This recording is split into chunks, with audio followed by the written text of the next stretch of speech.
Hello friends, welcome to my YouTube channel. आज की हमारी इस वीडियो में हम गांधीयन एरा के बारे में पढ़ेंगे। यानी कि गांधीयन एरा कब से स्टार्ट होता है और कौन-कौन से मेजर मूवमेंट्स हैं जो गांधी जी द्वारा लाए गए थे। अगर हम गांधीयन एरा की बात करते हैं तो यहाँ पर ये 1917 से लेकर 1948 तक होता है।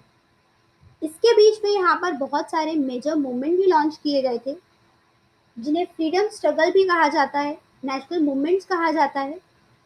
तो उनके बारे में आज हम यहाँ पे डिस्कस करेंगे। तो चलिए स्टार्ट करते हैं। पर उससे पहले अगर अभी तक आपने हमारे चैनल को सब्सक्राइब नहीं किया है तो हमारे चैनल को सब्सक्राइब करिए ताकि हमारी वीडियोस की अपडेट्स आप तक पहुँचते रहें। Gandhian era. अब गांधीयन एरा जो है ये स्टार्ट होता है 1917 से। On 9th January 1917, Gandhi ji came to India and establish Sabarmati Ashram. Gandhi जी जो हैं 1915 में भारत आए थे और उन्होंने साबरमती आश्रम बनवाया था। अब the period from 1990 to 1948 is known as Gandhian era in Indian history. वैसे तो 1919 से लेके 1948 तक ही मूवमेंट गांधीयन एरा कहलाता है, पर हमने यहाँ 1917 से इसलिए कहा क्योंकि कुछ स्मॉल मूवमेंट्स भी लाए गए थे, पर जो मेजर मूवमेंट्स हैं वो 1990 से ही लाए गए थे। तो इसलिए गांधीयन एरा 1919 से कहा जाता है, बट एक्चुअल में अगर आप देखें तो ये 1917 से स्टार्ट होता है क्योंकि यहाँ पर भी कुछ स्मॉल मूवमेंट्स लाए गए थे। Mahatma Gandhi gave a new direction to the freedom movement and the principle of truth, non-violence and सत्याग्रह। गांधी जी ने भारत आने के बाद यहाँ पर जो फ्रीडम मूवमेंट्स थे उनको एक अलग ही दिशा दे दी, सत्य की, अहिंसा की और सत्याग्रह की। अब मेजर इवेंट्स कौन कौन से थे तो आप यहाँ देख सकते हैं कि यहाँ पर 1917 से गांधी जी ने पहला मूवमेंट है जिसमें पार्टिसिपेट किया था वो था चंपारण मूवमेंट। उसके बाद अहमदाबाद मिल मूवमेंट, फिर था खेरा खेड़ा मूवमेंट। ये 1917 से 1918 तक चला। तो ये जो तीन मूवमेंट थे ये स्मॉल मूवमेंट्स थे जिसमें गांधी जी ने पार्टिसिपेट किया था। यहाँ पर उनकी मदद ली गई थी, पर ये बहुत ही स्मॉल मूवमेंट्स थे, यहाँ पर ज़्यादा कुछ अचीवमेंट देखने को नहीं मिला, इसलिए इसको गांधीयन एरा में कंसिडर नहीं करते। बट इन मूवमेंट्स में भी गांधी जी ने पार्टिसिपेट किया था। इसके बाद यहाँ पर अगर हम गांधीयन एरा की बात करें तो 1919 से कहते हैं 1948 तक। तो सबसे पहले यहाँ पर 1919 में जिसमें गांधी जी ने पार्टिसिपेट किया और हम उसे मेजर मूवमेंट कहते हैं, रोलैक्ट एक्ट। तो रोलैक्ट एक्ट में भी गांधी जी की अहम भूमिका रही। उसके बाद आया जलियनवाला बाग, जलियांवाला बाग हत्याकांड, जो कि 13 अप्रैल 1919 में हुआ था। The Jallianwala Bagh मैसेक्रे took place on 13 April 1990. It became a turning point in the history of India's freedom movement. In Punjab, there was an unprecedented support to the Rowlatt सत्याग्रह। ये जो हुआ था ये रोलेट सत्याग्रह यानी कि जो रोलेट एक्ट हुआ था उसके विरोध में यहाँ जलियांवाला बाग हुआ था। यहाँ पर लोगों को मारा गया था क्योंकि वो लोग सपोर्ट कर रहे थे रोलेट एक्ट का, और ये 1919 में हुआ था। उसके बाद यहाँ पर 1920 से 1922 तक नॉन कॉपरेशन मूवमेंट चला। Mahatma Gandhi declared his plan to begin non-cooperation movement with the government as a sequel to the Rowlatt Act, Jallianwala Bagh Massacre and the Khilafat movement. This was approved by the Indian National Congress at the Nagpur session in December 1920. इस movement को मंजूरी दी गई थी 1920 में Indian national Congress के नागपुर के session में। Non cooperation movement को मंजूरी दी गई थी और यहाँ पर इसमें भी गांधी जी का महत्वपूर्ण योगदान देखने को मिला। पॉपुलराइजिंग स्वदेशी गुड्स एंड खादी।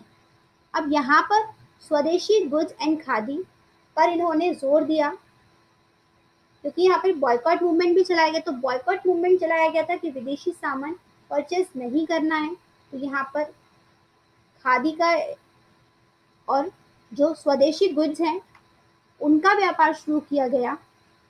खादी चरखा यहाँ पर लाए गए, तो वो भी महात्मा गांधी द्वारा ही लाए गए थे। The movement initiated with Mahatma Gandhi re-announcing the titles which were given by the British. Many other leaders and influential persons also followed him by surrendering their honorary posts and titles. बहुत सारे लोगों ने यहाँ पर इस movement का गांधी जी के साथ मिलकर सपोर्ट किया था, उनमें से कुछ ब्रिटिशर्स भी रहे। इसके बाद Swaraj party in 1922 the Swaraj party was established. In 1923 a large members of Swaraj Party were elected in the Central Legislative Assembly and Provincial Legislative Council, prominently including Motilal Nehru, Madan Mohan Malviya, Lala Lajpat Rai, N.C. Kelkar. When the political movement in the country calmed down, then the fight in the Legislative Assembly was strengthened by the Swaraj Party.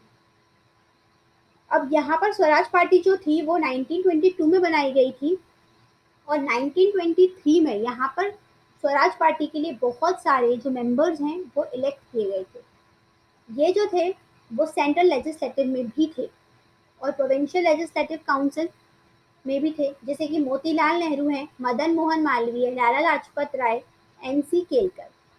अब जब बाकी सारे political movements यहाँ पर calm down हो गए थे तो यहाँ पर स्वराज पार्टी जो है उसने आगे इन मूवमेंट्स को कंटिन्यू किया था। स्वराज पार्टी ने आगे मूवमेंट्स को कंटिन्यू किया था। यहाँ पर आप देखेंगे कि नॉन कॉपरेशन मूवमेंट के बाद यहाँ पर और भी कई मूवमेंट्स आए थे, बट ये मेजर मूवमेंट्स थे जो कि गांधीयन एरा में आए। When the political movement in the country calmed down, then the fight in the legislative assembly was strengthened by the Swaraj Party. यानी कि जो लेजिस्लेटिव असेंबली थी उसमें मेंबर्स इंडियंस हों, इसकी फाइट आगे तक चलती रही, क्योंकि वहां पर ये भी रखा गया था सजेशन कि आधे मेंबर्स जो हैं वो इंडियंस होंगे, पर अब यहाँ पर पूरे ही इंडियंस चाहते थे, तो उसके लिए लेजिस्लेटिव असेंबली के लिए यहाँ पर फाइट चलती रही और यहाँ पर स्वराज पार्टी ने इसका साथ दिया। तो ये गांधीयन एरा था। गांधीयन एरा में कौन कौन से मूवमेंट्स आते हैं ये आप याद रखिएगा।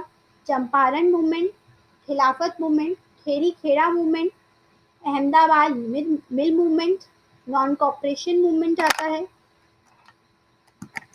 जलियनवाला बाग और पॉपुलराइजिंग स्वदेशी गुड्स एंड खादी, जहाँ पे यहाँ बॉयकॉट मूवमेंट चल रहा था तो यहाँ पर उन्होंने स्वदेशी गुड्स एंड खादी का यूज स्टार्ट किया था। तो ये मेन मूवमेंट्स हैं गांधीयन एरा के, ये आप याद रखिएगा। इनके बारे में डिटेल में हम अपनी नेक्स्ट वीडियो में कवर करेंगे। तो ये था हमारा Gandhian era. It's in part of an modern history. Modern history का ये एक मेजर पार्ट है और इससे क्वेश्चन कई बार एग्जाम में पूछे जाते हैं। अब चलते हैं अपने मोटिवेशनल कोट की तरफ। आज का हमारा मोटिवेशनल कोट है, इंतजार करने वालों को सिर्फ उतना ही मिलता है जितना कोशिश करने वाले छोड़ देते हैं। इसलिए इंतजार मत करिए बल्कि कोशिश करते रहिए। आज की वीडियो में बस इतना ही। अगर आपको हमारी वीडियो पसंद आई हो तो हमारी वीडियो को लाइक करिए।